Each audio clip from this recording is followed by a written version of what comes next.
Britain's Prime Minister Keir Starmer is fighting to keep his job after his appeal for a reset, following disastrous results in last week's local elections, was met with scores of lawmakers in his governing Labour Party calling for him to quit. And in a speech to the Labour faithful in London, Starmer said he took responsibility for the heavy losses in councils across England and in elections for the Welsh and Scottish parliaments, but he vowed to stay in his job and saying a change in leadership would plunge Britain into the chaos that flourished under the Conservative Party, which ousted two leaders in the 2 years before Starmer took office.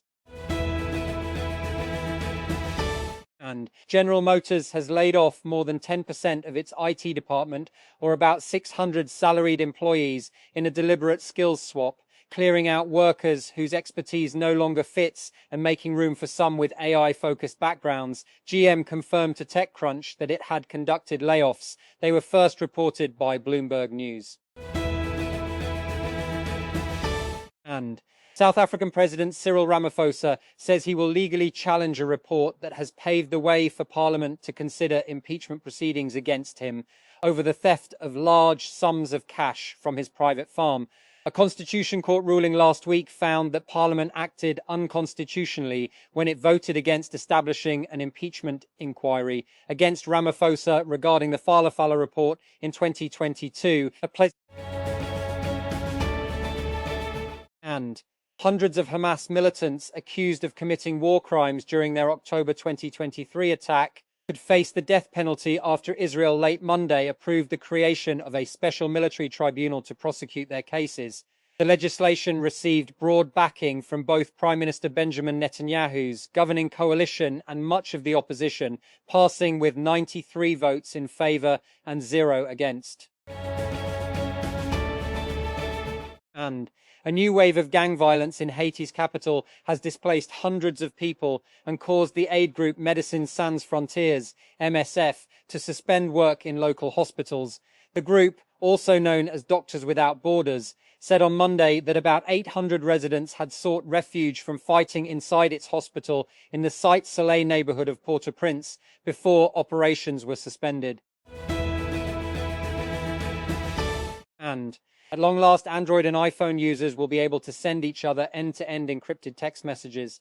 On Monday, and end-to-end encrypted messaging is starting to roll out in beta for conversations between iPhone and Android users running the most up-to-date software. And end-to-end encrypted E2E messaging is an important privacy feature that makes users far less susceptible to surveillance by hackers, governments, or the companies that make these communication platforms. And when these messages are sent between devices, they're encrypted while in transit, making it near impossible for anyone else to intercept and read the message.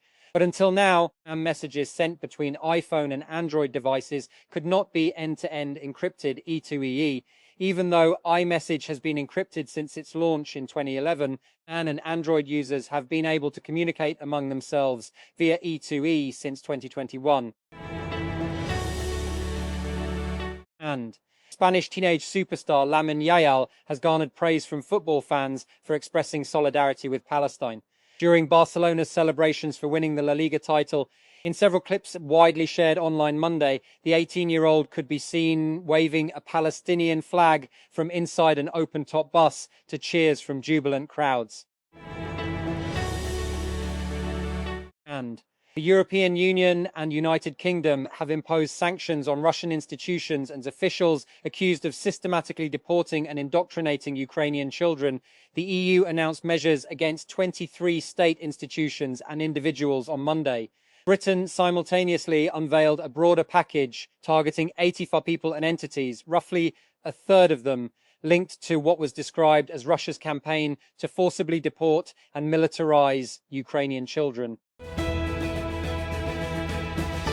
And United States President Donald Trump said he will cut the 18-cent federal tax on petrol to offset surging prices that have continued to soar after his comments that the US ceasefire with Iran is on life support. On Monday, Trump said he would suspend the petrol tax, but did not specify an end date.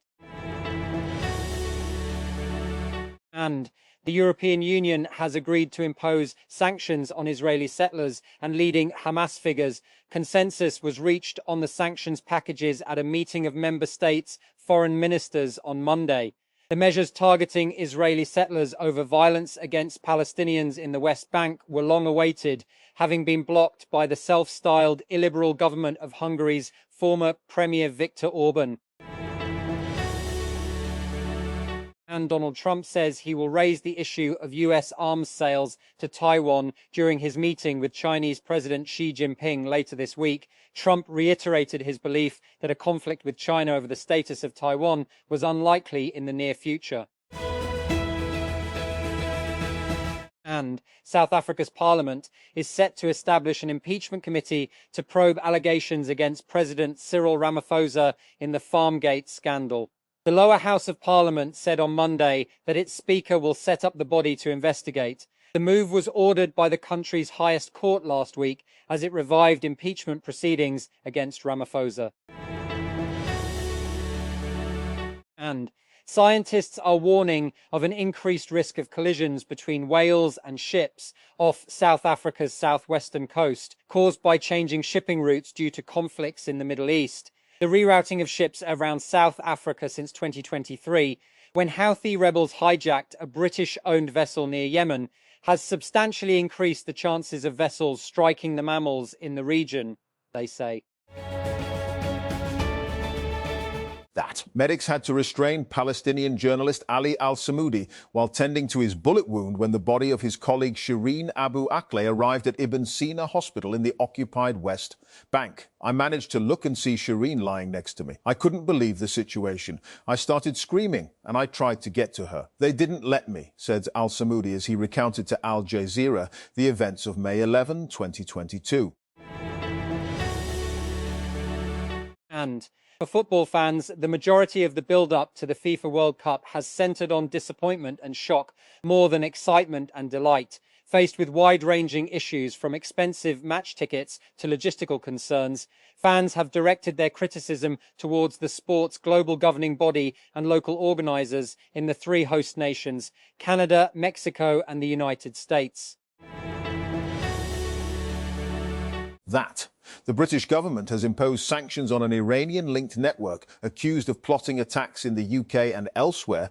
The Foreign Office has issued travel bans, asset freezes and director disqualification orders to 9 people and 3 entities linked to Iranian-backed hostile activity. At Attock, a shepherd laid down his life while averting a suicide attack on the Manko security post in Attock's Jand area on Monday, potentially saving dozens of lives. District Police Officer Sardar Marwan Khan confirmed, talking to the media. DPO Marwan said the incident occurred near a key security post on the Punjab-Khyber Pakhtunkhwa border, located in Tehsil Jand, some 70 kilometres from Attock city. And 18 Americans evacuated from a cruise ship after possible exposure to hantavirus are being closely monitored by health officials as authorities maintain the risk to the public remains very, very low. Officials say one passenger aboard the Dutch vessel MV Hondius has tested positive for the Andes virus, a rare type of hantavirus, while another is showing mild symptoms. And Donald Trump says the ceasefire with Iran is on life support after dismissing Tehran's response to a US peace proposal as stupid. The US president's swift rejection of Iran's response on Sunday has fueled concerns that the 10-week-old conflict will drag on and continue to paralyze shipping through the Strait of Hormuz. Referring to the latest proposal, Trump said the ceasefire is the weakest right now after reading that piece of garbage they sent us.